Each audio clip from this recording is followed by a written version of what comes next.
Hello everyone, welcome to Eklavya study point and I am Sachin. आज की इस वीडियो में हम सभी क्लास 12th की इंग्लिश से जो आपका विस्तास बुक का चैप्टर है journey to the end of the earth, इसकी इजी एक्सप्लेनेशन या इजी समरी हम करने वाले हैं। और जो ये न्यू सेशन के स्टूडेंट्स हैं 2024-25 के, उनके लिए वीडियो है और आपको इसके पूरे फ्री पीडीएफ नोट्स भी प्रोवाइड करवा दिए जाएंगे। तो चलिए वीडियो को आगे बढ़ाते हैं। अगर आपको कुछ पूछना है तो आप इंस्टाग्राम पे मैसेज करके पूछ सकते हैं, यूजर नेम आप सभी के सामने दिया हुआ है। और अगर आपको हमारे फ्री पीडीएफ नोट्स डाउनलोड करने हैं तो आप हमारे टेलीग्राम चैनल को ज्वाइन कर सकते हैं। सबसे पहले आपको टेलीग्राम ऐप डाउनलोड करना है और उसके बाद आपको class 12 ESP new group search मारना है। ओके, तो अब हम चलते हैं अपने चैप्टर की तरफ। तो सबसे पहले जो इसका इंट्रोडक्शन है वो देख लेते हैं हम। तो चैप्टर का टाइटल है journey to the end of the earth. ये एक चैप्टर है हमारी क्लास 12 की इंग्लिश बुक का, विस्तास का, और इसको लिखा है तिशानी दोशी ने। तो इसमें जो ऑथर है वो अपना एक्सपीरियंस शेयर करती है कि किस तरीके से जब वो अंटार्कटिका में गए थे। ठीक है, अंटार्कटिका आपने सुना होगा, जहां चारों तरफ बर्फ ही बर्फ है।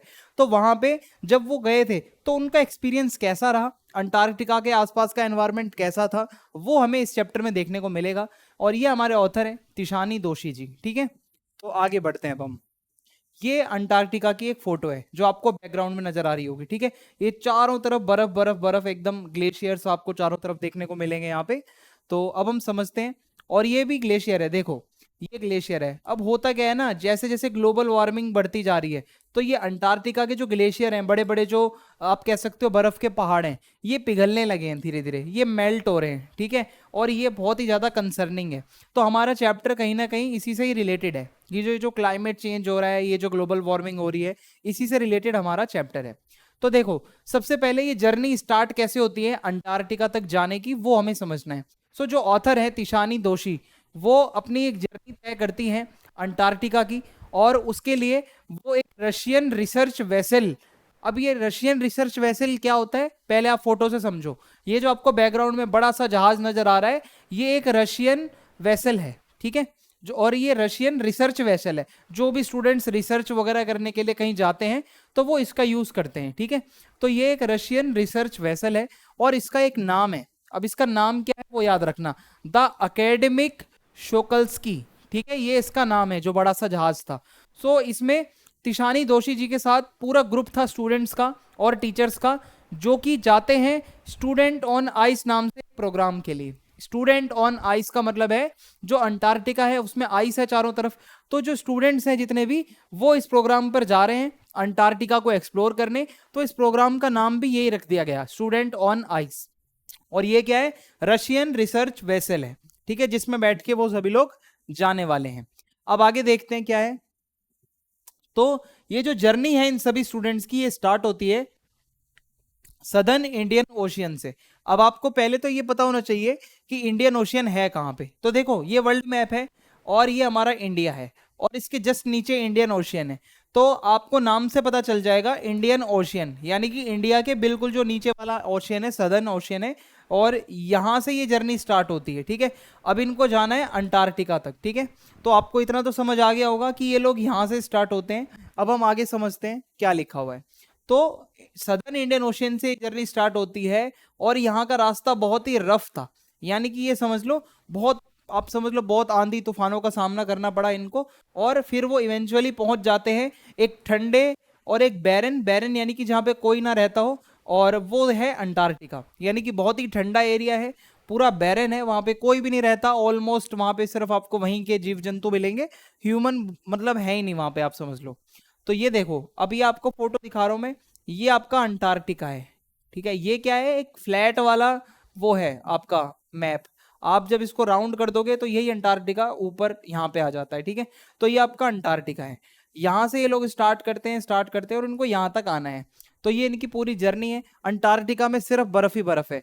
अब हम आगे बढ़ते हैं।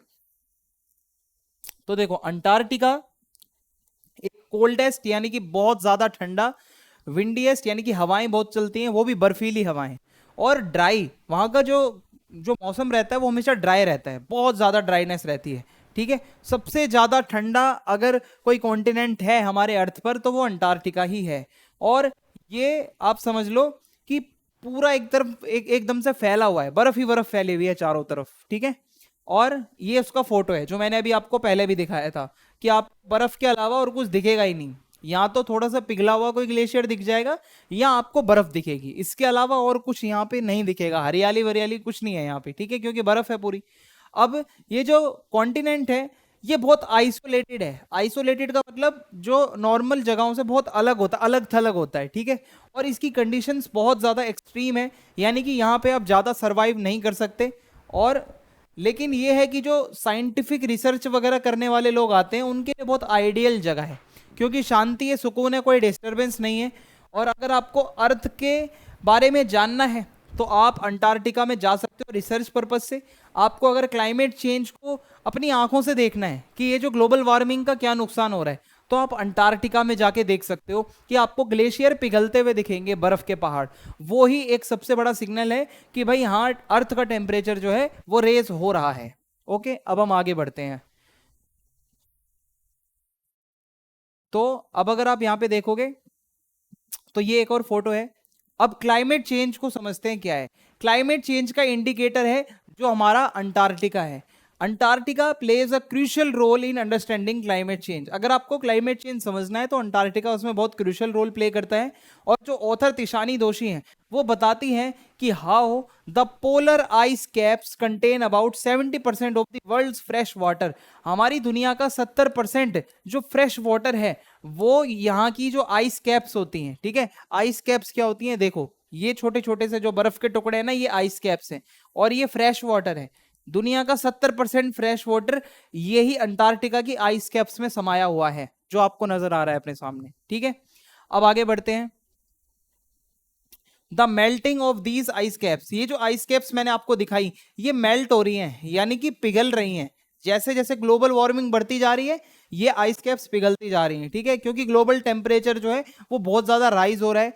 और अगर ये टेम्परेचर बढ़ेगा और ये जो बर्फ है ये मेल्ट होगी, यानी कि जो ग्लेशियर्स हैं अगर लगातार हमारे मेल्ट होते रहेंगे तो जितने भी कोस्टल एरियाज हैं, यानी कि जो ऐसे देश जो बिल्कुल कोस्टल एरियाज पे बसे हुए हैं, जैसे कि आप देखो श्रीलंका हो गया, ये वाले देश हो गए, ठीक है, ये देश हो गए, जो जो ब्लू कलर से हाईलाइट हो रखे हैं वो सारे कोस्टल एरियाज वाले देश है। ये देश हो गए, ये हो गया, ये सारे डूब जाएंगे एक दिन अगर धीरे धीरे अगर सी लेवल बढ़ता गया और ये अंटार्कटिका का जो जितना भी ये मेल्टिंग वाला सीन है ये चलता रहा। तो आप समझ लो ये बर्फ जितनी भी है ना ये पिघलकर अगर और पानी बन गई तो ये जितने कोस्टल एरियाज वाले रीजन्स हैं ये सारे के सारे उसी में मिल जाएंगे पानी में एक दिन आने वाले टाइम पे। तो इसीलिए बहुत ज्यादा कंसर्निंग है क्लाइमेट चेंज। अब आप देखोगे यहाँ पे the ice course drilled from the Antarctica ice sheets provide a record of earth climate history. अब ये जो ड्रिलिंग होती है जब बर्फ में अंटार्कटिका में जब जाते हैं साइंटिस्ट लोग, वो जब ड्रिलिंग करके वो जो बहुत अंदर से बर्फ वगैरह निकालते हैं तो उससे हमें इस अर्थ की क्लाइमेट की हिस्ट्री के बारे में पता चलता है। क्योंकि आजकल कार्बन डेटिंग क्या क्या टेक्नोलॉजी आ गई है जिससे बहुत पुराने टाइम के बारे में भी पता चल जाता है। सो इससे हमें बहुत पुराना कैसा वहाँ का क्लाइमेट था वो भी पता चल जाता है। ये जो आइस के टुकड़े हैं इसमें क्या है कि एयर बबल्स होते हैं जो हमें बताते हैं कि उस टाइम पे एटमॉस्फेयर जो था उसमें कौन सी गैसेस थी। देखो ये बर्फ का टुकड़ा है, इसमें छोटे छोटे एयर बबल्स आ जाते हैं। तो इससे ना साइंटिस्ट लोग ये बता देते हैं कि उस टाइम पे कौन सी गैस वगैरह थी एटमॉस्फेयर में, ठीक है, जिसकी वजह से ये बबल वगैरह बने। सो आई होप आपको यहाँ तक समझ आ रहा होगा कि अंटार्कटिका जो है वो बहुत ही इंपॉर्टेंट है साइंटिस्ट लोगों के लिए, क्योंकि उनको अपनी रिसर्च वगैरह करनी होती है। अब आगे देखते हैं। ये जो एयर बबल वाले जो छोटे छोटे टुकड़े हैं इससे हमें एटमॉस्फेयर में जो भी गैसेस थी जैसे कार्बन डाइऑक्साइड है, मीथेन हो गई, ठीक है, ये किस तरीके से ये हजारों 100 सालों तक किस तरीके से यहाँ पे रही होगी वो हमें पता चलता है जब हम इनकी स्टडीज करते हैं, ठीक है। अब हम पढ़ेंगे बायोडाइवर्सिटी एंड इकोसिस्टम। तो अंटार्कटिका में हमने ये तो जान लिया कि यहाँ पे कोई नहीं रहता, बहुत सुनसान है, चारों तरफ बर्फ ही बर्फ है, लेकिन यहाँ पे बायोडाइवर्सिटी भी पाई जाती है, यानी कि कोई तो रहता होगा यहाँ पे। तो यहाँ पे बहुत सारे जीव जंतु रहते हैं। तो वो जीव जंतु कौन से रहते हैं मैं आपको बताता हूं। सबसे पहले आप अगर यहाँ पे देखोगे तो यहाँ पे आपको लिचेंस, मोसिस, पेंगुइन्स, सील्स और बहुत सारे माइक्रो ऑर्गेनिजम्स देखने को मिलते हैं। अब मैं आपको सबसे पहले लिचेंस और मोसिस बताता हूं क्या होता है। देखो ये लिचेंस हैं, ये आपको हो सकता है सफेद कलर में देखने को मिले अंटार्कटिका में जब आप जाते हो। और इसके अलावा मॉसिस, ये देखो ये काई के जैसा कुछ होता है, ये भी आपको देखने को मिलेगा वहां पे। और इसके अलावा पेंगुइन्स हो गए, आप सभी ने देखा होगा कभी ना कभी पेंगुइन्स को, ठीक है, ये भी आपको अंटार्कटिका में ही देखने को मिलेंगे। जो बर्फीले एरियाज होते हैं वहीं पे ये पेंगुइन्स वगैरह होते हैं। ये सील होती है, ठीक है, इसको कहा जाता है सील्स, तो ये भी वहीं पे रहते हैं बर्फीले इलाकों में। और इसके अलावा कुछ छोटे मोटे माइक्रो ऑर्गेनिजम्स होते हैं जो आप अपनी आंखों से प्रत्यक्ष रूप से या डायरेक्टली नहीं देख सकते। तो ये वहां का एक बायोडाइवर्सिटी का डेटा हो गया जो मैंने आपको बताया कि वहां पे क्या क्या पाया जाता है, ठीक है। तो ऐसा नहीं है कि बिल्कुल कोई है ही नहीं, वहां पे है जीव जंतु छोटे मोटे हैं। Now the next topic is environmental awareness and education. So ये सभी जो लोग हैं इंक्लूडिंग अवर ऑथर तिशानी दोषी, ये एक प्रोग्राम पर गए हुए हैं और उसका नाम है स्टूडेंट्स ऑन आइस। तो ये प्रोग्राम क्यों डिजाइन किया गया? ताकि बच्चों को एजुकेशन दे पाएं कि हम जो यूथ है उनको ये क्लाइमेट चेंज कितना ज़्यादा एक सीरियस और सेंसिटिव मुद्दा है इसके बारे में पता चले, और वो सभी जो स्टूडेंट्स हैं वो एनवायरनमेंट के कंजर्वेशन को लेकर थोड़े से सीरियस हो जाएं। और ये सारे वो स्टूडेंट्स हैं, देखो वहाँ पे जाके फिर ये सभी स्टूडेंट्स जो है फोटोग्राफ वगैरह लेते हैं और अपलोड करते हैं, दिखाते हैं कि हाँ भाई इस तरीके से हम अंटार्कटिका वगैरह में गए थे। स्टूडेंट्स ऑन आइस प्रोग्राम, देखो SOI यानी कि स्टूडेंट्स ऑन आइस। तो ये सारे के सारे स्टूडेंट्स हैं जो कॉलेज यूनिवर्सिटीज़ में पढ़ते हैं, जो स्टडी कर रहे हैं, रिसर्च कर रहे हैं और अंटार्कटिका में जाकर अपनी आंखों से देखते हैं कि किस तरीके से क्लाइमेट चेंज का असर हो रहा है वहाँ पे, ठीक है। तो ये सारे स्टूडेंट्स के फोटो हैं। अब आगे बढ़ते हैं। ये जो प्रोग्राम है स्टूडेंट ऑन आइस, ये बहुत ज़्यादा जोर देता है एक्सपेरिमेंशियल लर्निंग के ऊपर, यानी कि आप खुद एक्सपेरिमेंट कर रहे हो किसी भी चीज़ को सीखने के लिए। लर्निंग का मतलब होता है कुछ सीखना। एक्सपेरिमेंशियल लर्निंग यानी कि आप एक्सपेरिमेंट करके वहाँ पे खुद जाके आप एक्सपीरियंस भी ले रहे हो हर चीज़ का और आप फिर सीख रहे हो, ठीक है, जिससे आपकी अंडरस्टैंडिंग बहुत डीप हो जाती है और एनवायरनमेंट के इश्यूज को आप बहुत ही अच्छे से समझ पाते हो, सेंसिटिव हो जाते हो आप फिर थोड़ा। ये जो एक्सपीरियंस है इससे क्या होगा, बच्चे अवेयर हो जाएंगे, बहुत ज़्यादा रिस्पॉन्सिबल हो जाएंगे हमारे एनवायरनमेंट को बचाने के लिए, ठीक है। तो ये बहुत ही अच्छा प्रोग्राम है और सभी बच्चों को बढ़ चढ़ के इसमें भाग लेना चाहिए। The role of young people, जो युवा लोग होते हैं, जो यंग पीपल होते हैं, उनका क्या रोल होता है, तो ये चैप्टर हमें बताता है कि जो यंग पीपल हैं उनको इन्वॉल्व करना चाहिए एनवायरनमेंट के कंजर्वेशन के एफर्ट्स में, क्योंकि जो यूथ होती है ना वही हमारा फ्यूचर है। तो अगर यूथ एक्टिव होकर क्लाइमेट चेंज के मुद्दों को समझेगी, एनवायरनमेंट को लेकर थोड़ा सोच विचार करेगी, तो इसी से ही कुछ हो पाएगा, ठीक है।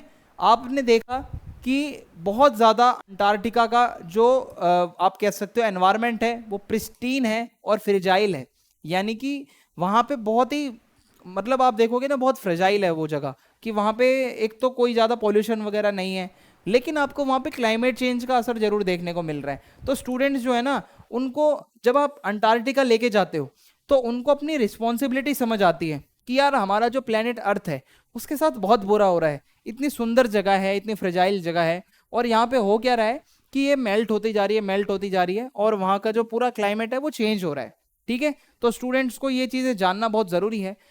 ह्यूमन एक्टिविटीज़ का अब आप सोचो कि मैं दिल्ली में बैठकर अगर सिगरेट पी रहा हूँ या फिर आप कोई गाड़ी चला रहे हो, ठीक है, जिसमें बहुत काला धुआं निकल रहा है, आप कार्बन जला रहे हो, आप सोचोगे उसका अंटार्कटिका पे क्या प्रभाव पड़ेगा। तो जी प्रभाव पड़ता है तो अर्थ, अगर पूरे अर्थ का टेम्परेचर रेज होगा तो अंटार्कटिका की जो बर्फ है वो भी पिघलेगी। ऑथर यही बताना चाह रहा है, मतलब बताना चाह रही है कि हाउ ह्यूमन एक्टिविटीज, आप चाहे कितना भी दूर हो, कितना भी दूर रहकर अगर आप एनवायरनमेंट को नुकसान पहुंचा रहे हो, आप ग्रीन हाउस गैसेस को रिलीज कर रहे हो, आप इंडस्ट्रियल एक्टिविटीज के बदौल मतलब आप इंडस्ट्रियल एक्टिविटीज के द्वारा अगर आप एनवायरनमेंट को खराब कर रहे हो, तो उसका असर भी अंटार्कटिका पर पड़ता है जाकर।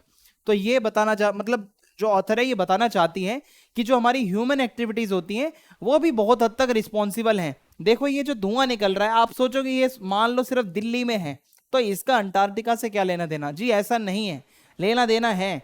अगर यही पूरी दुनिया में ऐसा धुआं निकलता है, जो कि निकल भी रहा है हर जगह, हर देश में फैक्ट्री होती है, इंडस्ट्रीज होती हैं, तो वो धुआं कहाँ जाएगा? ये ग्रीन हाउस गैसेस सारे एटमॉस्फेयर में रहकर टेम्परेचर रेस करेंगी और इसका असर कहीं ना कहीं अंटार्कटिका तक भी पहुंचेगा। The sublime beauty and isolation of Antarctica. Tishani दोषी ये डिस्क्राइब करती हैं कि जो सुंदरता है अंटार्कटिका की वो बहुत अच्छी है। आप देखोगे बड़े बड़े आइस के पहाड़ हैं, आसमान एकदम नीला रहता है और एकदम साइलेंस है, शांति है भाई, कोई शोर शराबा नॉइज पोल्यूशन है ही नहीं। आसमान एकदम नीला और पहाड़ बड़े बड़े सुंदर सुंदर देखने को मिलेंगे आपको। ये पेंगुइन्स क्यूट क्यूट से देखने को मिलेंगे। तो है तो अंटार्कटिका बहुत सुंदर, एकदम शांत और सुकून वाली जगह है। आप ये चीज अंटार्कटिका में जाके महसूस करते हो, इंसानों का होना बिल्कुल भी जरूरी नहीं है इस दुनिया को चलाने के लिए, क्योंकि अंटार्कटिका इतना वास्ट है, इतना बड़ा है, एक्सट्रीम वेदर कंडीशंस हैं और वहां पे ह्यूमन हैबिटेशन है ही नहीं, है ना, ह्यूमन लोग वहां पे रहते ही नहीं है। और आपको ये पता चलता है, ये रियलाइज होता है कि भाई ह्यूमंस जो है ना, आप अगर नेचर के साथ अच्छे से रहोगे तो नेचर हमेशा ऐसा ही रहेगा। जो अंटार्कटिका इतना सुंदर साफ सुथरा, जिधर इंसान जाति पहुंच जाती है ना, वहां पे ही गंद कचरा कूड़ा कबाड़ा पॉल्यूशन शुरू हो जाता है। आप देखो बेचारे पेंगुइन वेंगुइन जहाँ पे रहते हैं, वो इतना बढ़िया साफ सुथरा सा एरिया है, एकदम नीला आसमान है। तो यही बताना चाह रहे हैं ऑथर कि जो ह्यूमन है ना, वो नेचर को एक्सप्लॉइट ना करे, उसको खराब ना करे, बल्कि उसको सेव करे, उसका कंजर्वेशन करे। ठीक है, ये इसमें बताने की कोशिश की जा रही है। सो ऑथर यही रिफ्लेक्ट करती है कि जो वो अपने एक्सपेडिशन पे गई, यानी कि जब वो अंटार्कटिका पे गई तो उसने क्या क्या वहां से लेसन सीखा, क्या इंपॉर्टेंस है अपने नेचर अपने एनवायरनमेंट को बचाने की, फ्यूचर जनरेशन को क्या मैसेज देना चाहिए, ये सारी चीजें उसने वहां जाकर सीखी कि भाई हमें अर्थ को बचाना है, एनवायरनमेंट को बचाना है। ठीक है, तो ये एक एनवायरनमेंट से रिलेटेड आपका पूरा का पूरा चैप्टर था। और the chapter concludes with a call to action urging readers to take responsibility for the planet health। ये चैप्टर हम सभी को रिक्वेस्ट करता है कि हमें अपने प्लेनेट अर्थ को लेकर रिस्पॉन्सिबल रहना चाहिए और अवेयर रहना चाहिए, और हमें ये जो क्लाइमेट चेंज के जो इफेक्ट्स हैं इसको सीरियस लेना चाहिए और इसके ऊपर काम करना चाहिए। ठीक है, तो ये हमारा चैप्टर था। और मैसेज क्या मिला हमें, एक तो क्लाइमेट चेंज का मैसेज मिला। द चैप्टर जो है, मतलब ये जो the journey to the end of the earth हमें ये बताता है कि क्लाइमेट चेंज एक रियल और एक सीरियस प्रॉब्लम है, और ये जो मेल्टिंग हो रही है, ये जो पिघलन, मतलब ये जो पिघलने वाला चल रहा है ना काम वहां पे जो अंटार्कटिका में, वो बहुत गलत है। ये पिघलने वाला काम नहीं होना चाहिए वहां पे। और ये कॉन्सिक्वेंसेस हैं ग्लोबल वार्मिंग के। जो आप लोग कहते हो ना ग्लोबल वार्मिंग तो बस बुक में दी होती है, असलियत में कहाँ है, दिख नहीं रही कुछ। तो भाई आप जो वो मेल्ट होती हुई बर्फ देख रहे हो, वहां पे कोई हीटर नहीं लगा हुआ, वो ग्लोबल वार्मिंग की वजह से ही मेल्ट हो रही है। ओके, और क्या यहाँ पे हमें मिलता है, एनवायरमेंटल कंजर्वेशन को लेकर हमें एक मैसेज मिलता है चैप्टर से कि हमें अंटार्कटिका को देखकर ये लगता है कि हमें अपना जो आसपास का जो हैबिटेट, जो मतलब जो एरिया है जहाँ पे ह्यूमन लोग रहते हैं, उसको थोड़ा सा बचाना चाहिए, अपने एनवायरनमेंट को, उसके कंजर्वेशन को लेकर थोड़ा सीरियस रहना चाहिए और थोड़ा काम करना चाहिए उसके ऊपर। ठीक है, और ये सबसे बड़ा मैसेज है इस चैप्टर का कि ह्यूमन इनसिग्निफिकेंस, ह्यूमन बिल्कुल भी इंपॉर्टेंट नहीं है। अगर आप देखोगे वहां पे जितने भी जीव जंतु, जितनी भी बायोडाइवर्सिटी है, वो बहुत सुकून बहुत शांति से वहां पे रहते हैं विदाउट ह्यूमन। ठीक है, तो ह्यूमंस को ये समझ लेना चाहिए कि भाई नेचर जो है ना, वो आपसे बहुत कई हद तक सुंदर है। आप ह्यूमन लोग जहां जाते हो वहां गंदगी करते हो, तो ह्यूमंस बिल्कुल भी सिग्निफिकेंट नहीं है इस नेचर के लिए। आपके लिए नेचर जरूरी है, आप नेचर के लिए जरूरी नहीं हो। ठीक है, तो ये हमें सीखने को मिलता है। और हमें एजुकेशन और अवेयरनेस के बारे में भी मैसेज मिलता है, क्योंकि जो प्रोग्राम था स्टूडेंट्स ऑन आइस, वो इसी चीज पे जोर डालता है कि जो यंग जो लोग हैं, जो यूथ है, उसको एनवायरमेंटल इश्यूज बताना और उनको ये चीज समझाना कि आप लोगों को ही प्रिजर्वेशन का काम करना है, कंजर्वेशन का काम करना है, इस प्लेनेट अर्थ को आप लोग ही बचाओगे। तो ये 2-3 मैसेज हमें मिले इस पूरे चैप्टर से, और इसी के साथ ये चैप्टर यहाँ पे खत्म होता है। अगर वीडियो पसंद आई है तो चैनल सब्सक्राइब करें, वीडियो को लाइक करें, फीडबैक लिखें कमेंट बॉक्स में, और इस वीडियो को ज़्यादा से ज़्यादा शेयर कर दें। जय हिंद, जय भारत। मिलते हैं नेक्स्ट वीडियो में।